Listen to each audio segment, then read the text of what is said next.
안녕하세요. 파나메르크의 자연신학 오늘 41강입니다. 오늘부터 새로운 장이 시작되겠습니다. 앞에 차례를 한번 보겠습니다.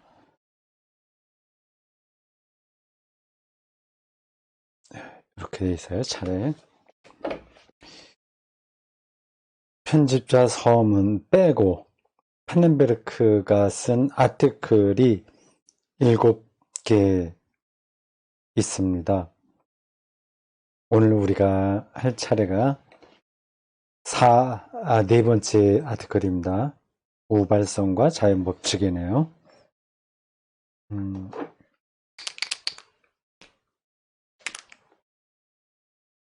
제목이 중요합니다. 이 헤네베르크의 자연신학의 핵심 개념이 우발성이죠. 우발성과 자연법칙입니다.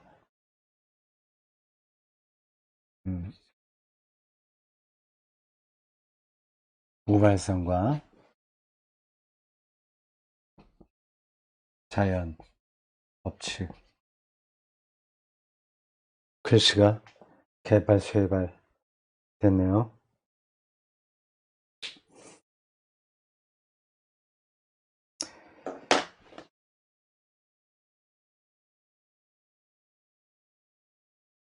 전체에 이 아티클이 7개인데 그 제목을 다시 한번 읽어보겠습니다. 지금은 오늘 할 건 네 번째 중간이었다. 첫 번째, 과학자들에게 던지는 신학적 물음들. 두 번째, 창조론과 현대과학. 세 번째, 하나님과 자연. 부제로 신학과 자연과학 간의 논쟁사에 대해서 여기서 뉴턴과 라이프치히 이것도 많이 얘기했습니다. 네 번째, 우발성과 자연법칙. 우발성, 콘팅겐츠, 독일어로 그렇게 발음합니다. 영어로도 거의 같아요. 콘팅겐시와 자연법칙. 다섯 번째, 성령론과 자연신학의 과제. 네 번째까지는 이제 그 자연과학 현상 연구 그거를 중심에 놓고 신학적인 어떤 접근을 조금 했다고 한다면 이제 다섯 번째 아티클부터는 신학을 바탕에 놓고 지금까지 검토해온 자연과학, 자연 현상 이런 것들을 이야기합니다. 그러니까 점점 뒤로 갈수록 신화적인 관점이 더 많아지는 거죠. 여섯 번째, 영과 에너지. 그렇죠. 띠에르드 샤르 등의 현상을. 마지막 일곱 번째, 영과 정신. 이렇게 됐습니다. 영과 정신이 영어로 스피릿과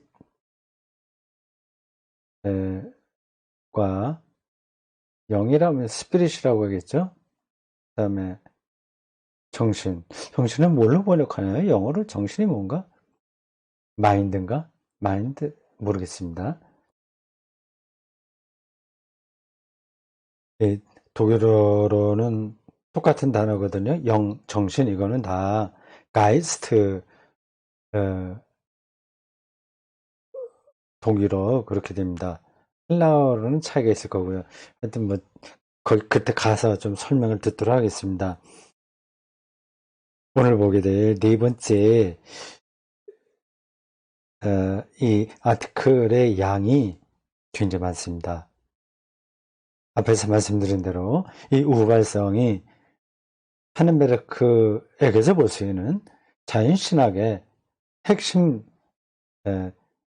용어입니다. 핵심 텀의 용어, 텀이라고 그러죠. 터미널로지, 용어학 터미널로지. 인문학은 기본적으로는 터미널로지라고 할 수 있어요. 그 용어, TERM, 이걸 어떻게 이해하고 해석하고 관계를 맺게 하냐, 이런 데 있는 거예요.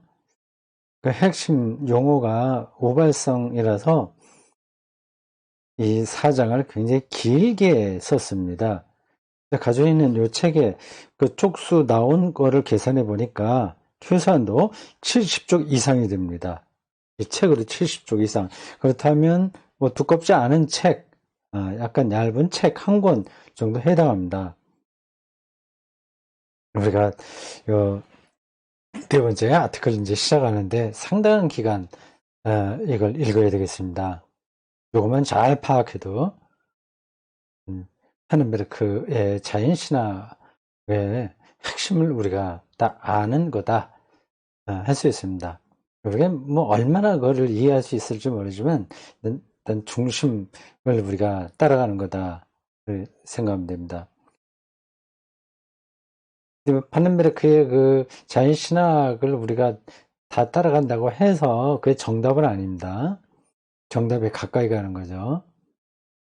그리고 더 중요한 거는 그 파넨베르크의 신학적 사유를 우리가 배운다고 하는 겁니다. 그 파넨베르크를 닮아가자고 하는 게 아니라 사유의 세계 속으로 들어가는 겁니다. 자, 봅시다. 119쪽입니다.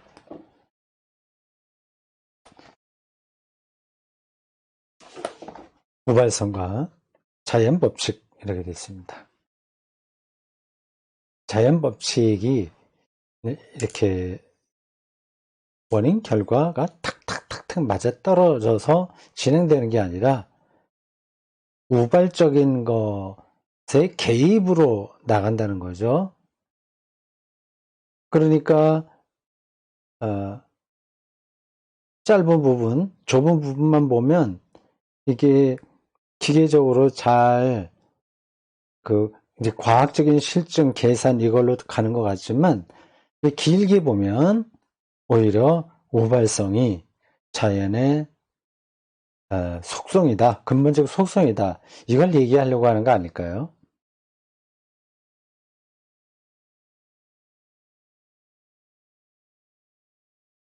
만약에 그러한 논리가 맞다면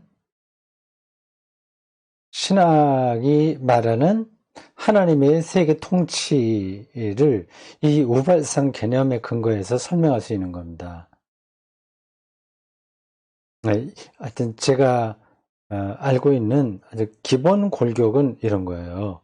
지금 설명한 대로 그걸 이제 얼마나 종합적으로 그리고 깊이 있게 다루느냐 하는 걸 우리가 상당한 기간 70쪽도 넘는 건데 읽어야 되겠습니다. 119쪽입니다. 자연의 신학과 같은 것이 전혀 존재할 수 있는가? 번역하는 사람이 늘 이 자연의 신학 이렇게 표현하네요.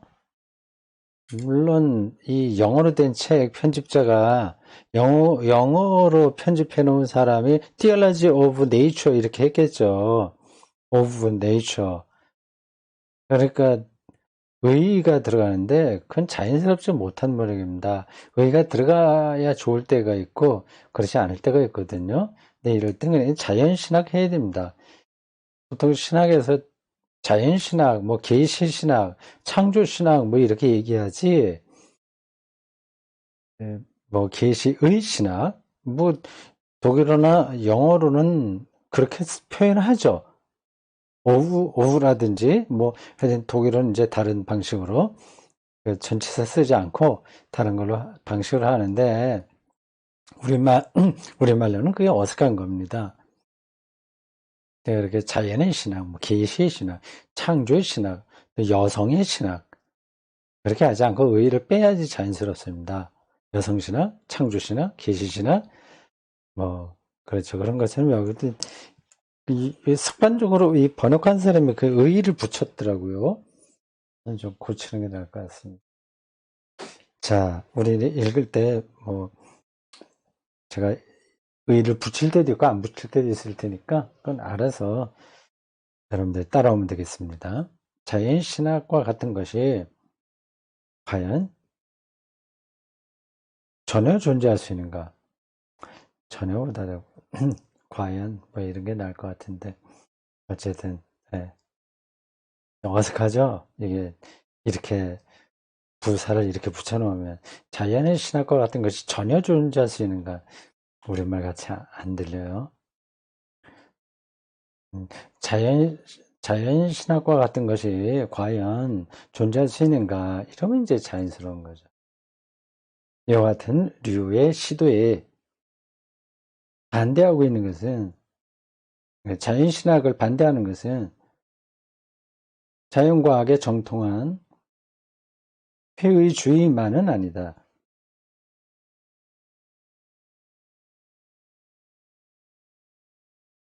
이런 걸 이제 부정하는 사람들이 이제 용납하지 않은 사람들이 있다고 하는 겁니다. 자연신학 이게 말이 되냐? 이 자연이 얼마나 이게 빈틈없이 잘 우리가 연구하고 그리고 검증하고 그리고 원리를 내세우고 있는데 거기 무슨 신학이 들어가? 그렇게 신학에 대해서 회의적으로 생각하는 쪽에서만 이런 말을 하는 게 아니다. 그거죠. 그건 이제 주로 자연 과학자들 쪽에서 나오는 주장이에요. 신학도 회의와 불안감을 가지고 이 물음을 대한다. 이런 건 이제 앞에서도 좀 나왔던 이야기입니다. 신학은 다른 학문 분야들이 자연이란 말로 기술하고 있는 것을 창조로 말해야 하지 않겠는가? 자연이라고 하는 말로 하지 말고 창조로 바꿔서 얘기해야지. 그러니까 창조 신학하면 되지만 자연 신학하면 말이 안 된다.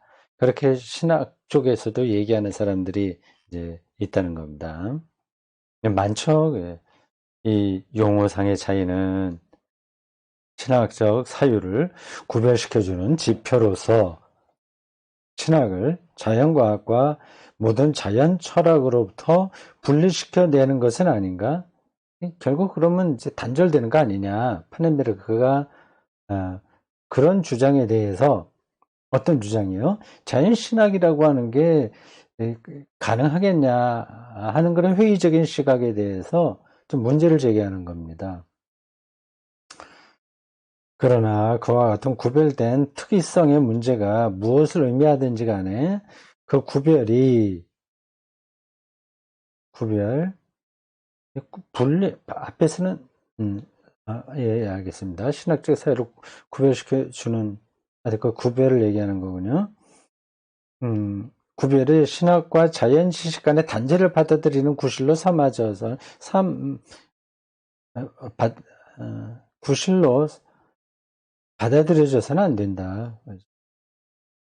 여러 세기 동안 계속 확대되어 왔던 그 단절 때문에, 그건 앞에서 이제 다뤘습니다. 파넨베르크가 이 책에 있는 아티클들을 한꺼번에 쭉 하나의 책을 쓰기 위해서 쓴 게 아니라 각각 따로 어디 논문 발표를 한 것 같습니다. 다른 잡지나 아니면 어떤 학회에 발표한다거나 따로따로 했던 거를 나중에 자연신학이라고 하는 타이틀 밑에 편집했기 때문에 앞에서 했던 얘기가 다시 한번 반복되는 겁니다.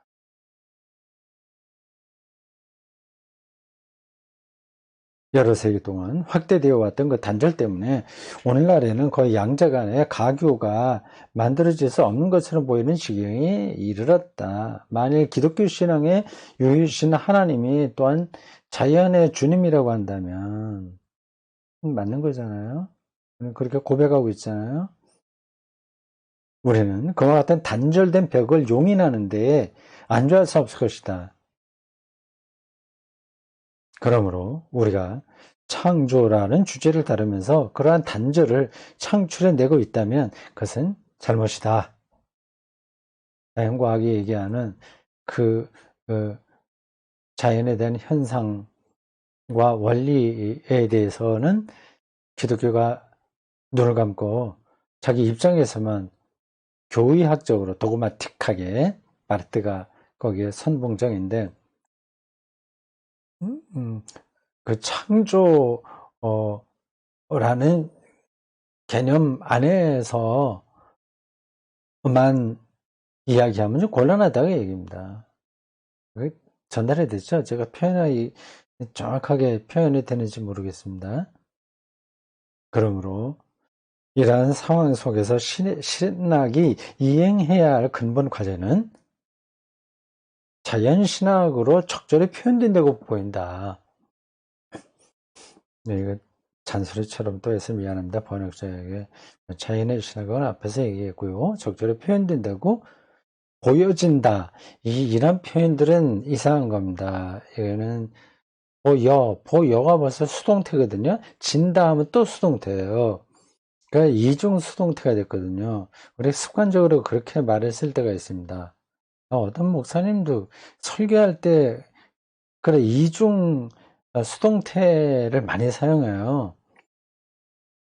그러면 그러려니 하고 지나갈 수 있겠지만 뭐 그 언어 사용에 좀 예민한 사람들은 그게 좀 찜찜합니다. 왜 말을 저렇게 하지?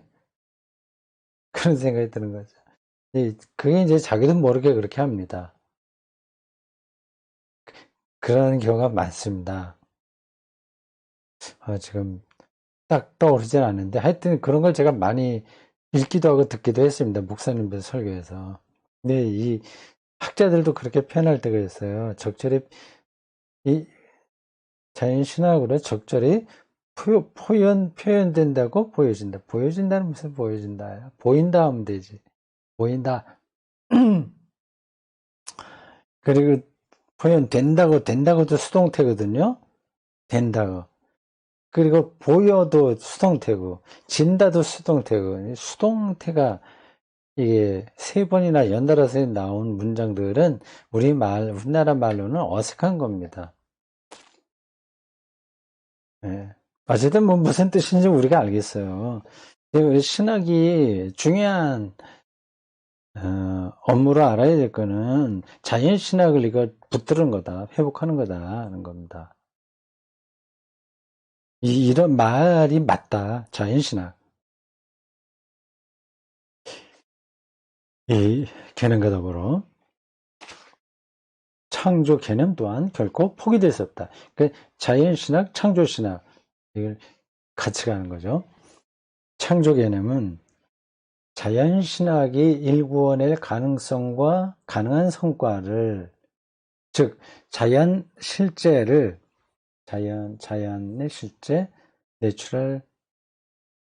네이처 리얼리티의 실제를 신학적으로 해석하는 일이 일구어낼 가능한 성과를 묘사한다.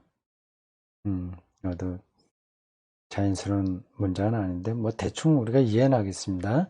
그러나 자연과 관련한 신학적 대화가 그와 같은 결과를 낳는다는 것이 당연한 일로 치부되어서는 안 될 것이다. 왜냐하면 창조라는 말은 여러 가지 면에서 특히 그 단어의 일상적 의미 맥락에서 자연신학에 참으로 적절한 단어는 아니기 때문이다. 그렇죠. 또 뭐 교회에서도 하나님이 세상을 아름답게 선하게 창조하셨습니다. 이 아름다운 세상을 보십시오. 뭐 그런 건 많이 얘기하지 않습니까? 그런 데서 말하는 그 창조하고 파넨베르크가 얘기하려는 그 자연신학과의 관계에서의 창조는 같은 의미가 아닌 겁니다. 적절하지는 않다. 그런 점에서 보면 창조라는 말을 가지고 우리가 흔히 그러하듯이 세계의 시작만을 연상하는 것은 잘못이다. 창조과학회에서 주로 이제 그런 입장이고요. 이 신론자들도 그렇고, 지금 이 자연에 이 작동하는 현상, 원리 이런 것들을 신학적으로 해명하지를 못하는 겁니다. 그냥 앞에서 듣고 우리가 여러 번 이야기 들은 겁니다. 하나님이 절대적인 능력으로 세상을 창조했기 때문에 그 세상은 이렇게 잘 굴러가는 거지. 이런 정도에 머물러 있는 거죠. 근데 자연신학은 그게 아닌 겁니다.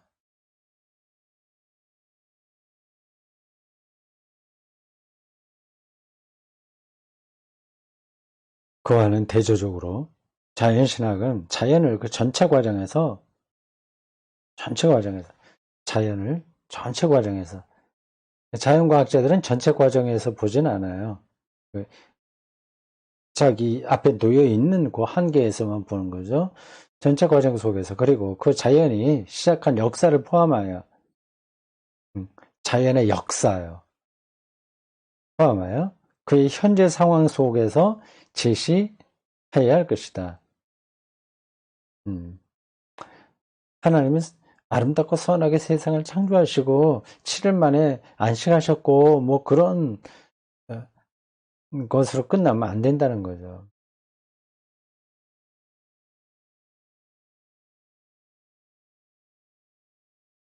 그것은 자연 전체를 신학의 진정한 주제가 되는 실제, 이게 중요해요. 자연 전체를. 이 전체라는 말을 늘 생각하셔야 됩니다.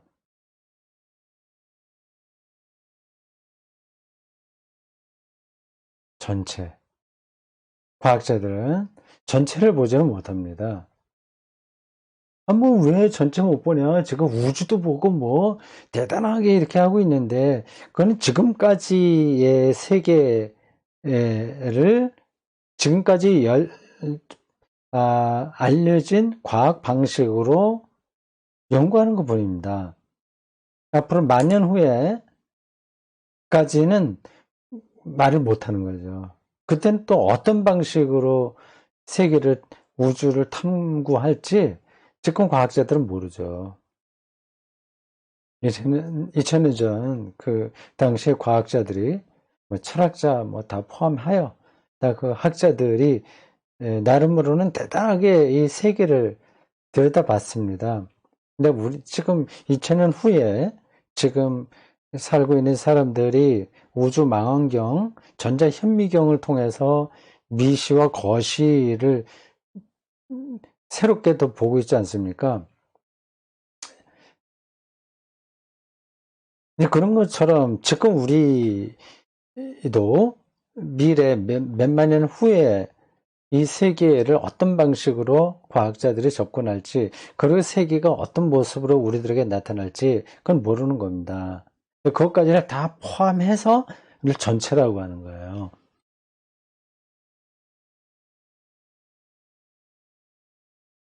이런 맥락에서 창조라는 용어는 잠깐만 그 위 문장 다 맞아 있지 않았죠? 즉 하나님이 자연 전체를 신학의 진정한 주제가 되는 실제 리얼리티, 즉 하나님의 실제, 그러니까 전체 이게 하나님의 실제거든요.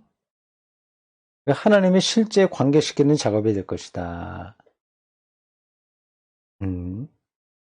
이러한 맥락에서 창조라는 용어는 새롭게 정의되어야 할 필요가 있고, 성경에 나와 있는 그 창조 개념들은 2000년, 2500년 전에 과학관이 들어있는 겁니다. 근데 지금은 또 다르잖아요. 그 창조라고 하는 용어를 새롭게 정의할 필요가 있고, 그것은 자연신학의 주제를 구성하는 주요 개념으로서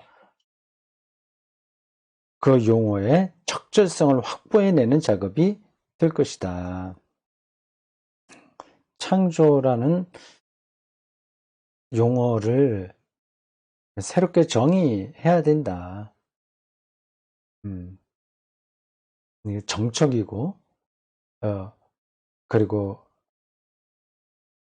역사, 뭐예요? 뒤로 거슬러 올라가는 거, 획기적이고, 에덴 동산으로 돌아가자. 예를 들자면, 그걸 회복하자. 이거는 맞지 않는 겁니다.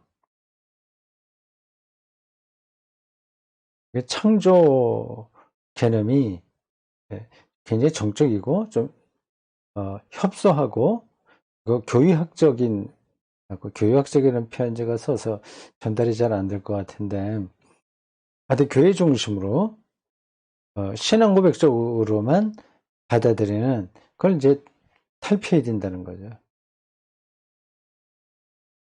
네. 각주 1번 잠깐 보시겠어요? 밑에 나옵니다. 일반적으로 창조라는 용어는 창조,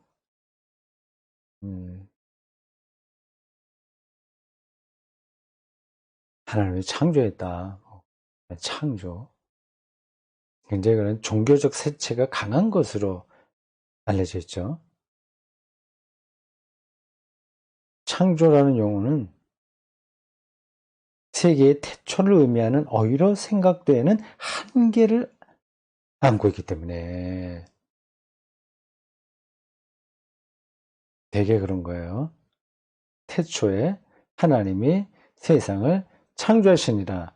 이 대명제, 그거가 머리에 박혀서 늘 그 태초, 시작이에요. In the beginning. 시작할 때, 거기에만 한정시키는 겁니다. 그렇기 때문에 섭리라는 단어를 대안적으로 채택할 수도 있을 것이다. 창조는 처음 창조로 머물고, 그럼 이 세계가 지금 작동되는 거는 하나님이 무관심하단 말이냐 하는 질문에 대해서 그건 하나님이 섭리하시는 거야. 이렇게 대답하는 거죠. 우리가 일반적으로 알고 있는 세계와 하나님과의 관계에 대한 설명입니다. 창조와 섭리로 구분해서 이 세계와 하나님의 관계를 설명하는 거죠. 그래서 섭리라는 단어를 대안적으로 채택할 수도 있을 것이다. 왜냐하면 섭리는 전통적으로 자연의 지배 개념에 대한 자연의 지배 개념에 대한, 그러니까 자연을 지배한다는 거죠. 자연이 지배하는 게 아니라 자연을 지배하는 개념, 자연을 다스리는 개념에 대한 신학적 대안 용어로서 하나님의 세계 지배를 기술해주는 용어이기 때문이다. 그렇죠. 섭리, 우리 머릿속에 깊이 들어와 있습니다. 하나님의 섭리, 그러니까 자연까지도 하나님의 섭리에 의해서 되는 걸로 이렇게 생각을 하는 거죠. 그냥 완전히 틀린 거는 아니지만 그것도 한계가 있는 겁니다. 왜 그럴까요? 봅시다. 이와 같은 작업이 폴라드가 쓴 Zufall und Vorsehung, Zufall 우연한 일, 그리고 Vorsehung 앞에를 내다보는 것, 그 뜻이죠. Vorsehung 앞서 본 예언, Zufall 우연한 일. 하여튼 그런 책 1960년도에 나온, 여기서 그렇게 설명되는데 창조와 섭리 개념으로 이 자연과 세계를 설명한 거죠. 그의 작업은 우리의 현재 작업과 상당히 밀접하다. 하지만 섭리 개념은 나오죠. 파넨베르크가 그걸는 충분하지 않다고 얘기할 겁니다. 섭리 개념은 하나님을 가장 높은 의식으로 이해하려는 높은 의식, 생각이라는 생각, 뭘 의식한다는 거잖아요. 가장 높은 의식, 신을 가장 높은 의식이야. 그러니까 멀리든 내다봐. 모든 거를 다 할 수 있어. 미리미리 아는 거죠. 하나님을 가장 높은 의식으로 이해하려는 사고와 밀접한 연관관계를 갖고 있고, 그 가장 높은 의식으로서 하나님 개념은 오늘날 상당히 의심스러운 개념으로 간주되기 있기 때문에 섭리 개념이 잘못된 것은 아니나 거기에는 하나님을 굉장히 가장 높은 의식으로 보는 생각이 담겨 있는 거예요. 그러니까 하나님을 그런 가장 높은 의식으로 생각하는 거는 오늘날 받아들이기 힘들다. 그렇기 때문에 창조 개념을 섭리 개념으로 대체하는 것은 적절한 방책으로 생각되지 않는다. 그러니까 오늘의 이 자연과학의 문제를 섭리 개념으로는 감당하기 힘들다. 이 얘기입니다. 더군다나 섭리 개념은 창조 개념과 달리 섭리적으로 지배되어야 하는 세계의 존재를 항상 전제하고 있기 때문에 결코 창조 개념을 대체할 수 없다. 섭리적으로 지배된다. 섭리적으로. 지배받는다, 이 세계가. 그러니까 악한 일도 다 하나님의 섭리로 말할 수밖에 없는 거죠. 이게 무슨 되겠죠? 이 판덴베르크가 그걸 얘기하는지 아닌지는 모르겠습니다만은 창조 개념은 훨씬 더 역동적인데 이 섭리 개념은 한계가 많다. 오늘 현대에서 말이죠. 그 얘기입니다. 자, 그렇게 이제 이 네 번째 아티클의 서론이 끝났습니다. 우연성과 자연법칙, 이 책의 중심을 차지하고 있는 아티클입니다. 이제 다음 42강에서는 자연신학의 성사 가능성 소제목에 붙은 걸 하겠네요. 저도 정신 바짝 차리고 이거 좀 잘 읽어보고 설명하겠습니다. 제가 사실은 미리 읽어보지는 않습니다. 그냥 그렇게 하려면 또 내가 신경을 좀 많이 써야 되는, 당연히 이제 강독하려면 신경 쓰는 건 당연하지만, 그럼 또 제가 부담이 약간 되니까, 그냥 제가 책 읽기를 한다. 그런 생각으로 강독을 합니다. 그래야지 마음이 좀 이제 편하죠. 부담이 좀 덜 되는 거죠. 준비하지 않아도, 그렇지 않아도 내가 책 읽는 시간인데, 그걸 같이 읽는다. 그런 정도로 하면 저는 마음 편하게 이제 오랫동안 이 강독을 할 수 있습니다. 네, 수고했습니다.